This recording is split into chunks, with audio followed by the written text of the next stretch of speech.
كونيتشوا مينا-سان، اهلا بيكم في فيديو جديد. ايه رأيكم في شخصية ميكو تشان الجديدة؟ احنا عندنا شخصيتين. الشخصية الاولانية هي ميكو تشان اللي لونها اخضر، وحاليا دي ميكو تشان الزرقاء. ميكو تشان الفرق ما بين الشخصية التانية دي، انا عندي شخصيتين بنفس الاسم، ودي 3D كاركتر. شايفين السلاسة بتاعتها عاملة ازاي؟ شايفين شكلها ثلاثي الابعاد فعلا، يعني تحس انك في عالم تاني. الفرق ما بين ميكو تشان الاولانية وميكو تشان التانية. فشخصية ميكو تشان دي احنا عاملينها ببرنامج فيرويد ستوديو، وهو ده افضل برنامج ممكن تستخدمه عشان انك تعمل بيه كاركتر محدش استخدمها قبل كده. للاسف الشخصيات ال2 دي اللي بتبقى معمولة قبل كده زي شخصية ميكو تشان الاولانية دي عليها حقوق طبع ونشر. يعني وانت بتعمل الكاركتر بتاعتك لازم تبقى واخد بالك ان الشخصيات ال2 دي في حقوق طبع ونشر، فانت لو اتشهرت بيها او المحتوى بتاعك اتشهر بيها فللاسف ممكن يحصل مشكلة ان يتم تبليغ الفيديوهات بتاعتك او الحاجات اللي بتنشرها فتتقفل القناة للأسف.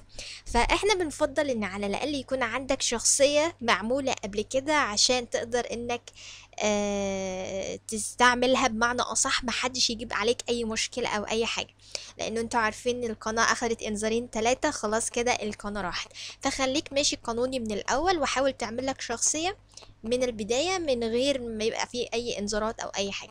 طيب اعملها ازاي وانا ما عنديش جهاز قوي؟ حاول تشوف اي سايبر موجود عندك تحت، اي بي سي بتاع حد قريبك يكون شغال تمام، حمل عليه برنامج فيرويد زي ما اتعلمنا، وروح اعمل عنده الكاركتر وحمل الملف بتاعه وعيده عندك خالص. بس كده، يعني مفيش اسهل من كده خلاص يعني.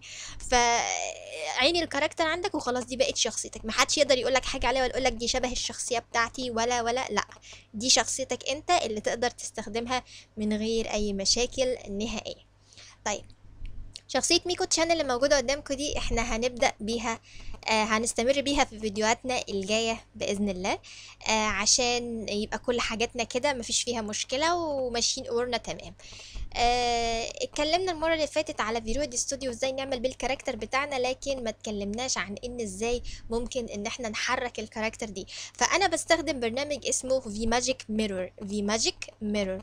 برنامج في ماجيك ميرور المميز فيه انك مش محتاج انك يعني تجيب له اي حاجات اضافية، او مش محتاج ويب كاميرا، او مش تقيل حتى، لا ده هو خفيف جدا يعني فوق ما تتخيل. كمان متاح ليك انك تحط باك جراوند وراك، يعني مهما كان الباك جراوند اللي انت عايزها، والسلاسة بتاعته كويسة جدا. شايفين يعني شخصية سلسة جدا فوق ما تتخيل، كأني انا اللي بتحرك. فده كويس جدا للاستخدام. في ناس بتحب تستخدم استوديو تيوب، لكن هنأجله المرة تانية. اهم حاجة حلا ان انا عرفتك ان دي الشخصية الجديدة. اهلا بيكم مرة تانية، معاكم ميكو تشان الرسمية اللي هتستمر للفترة الجاية. جا سايونارا.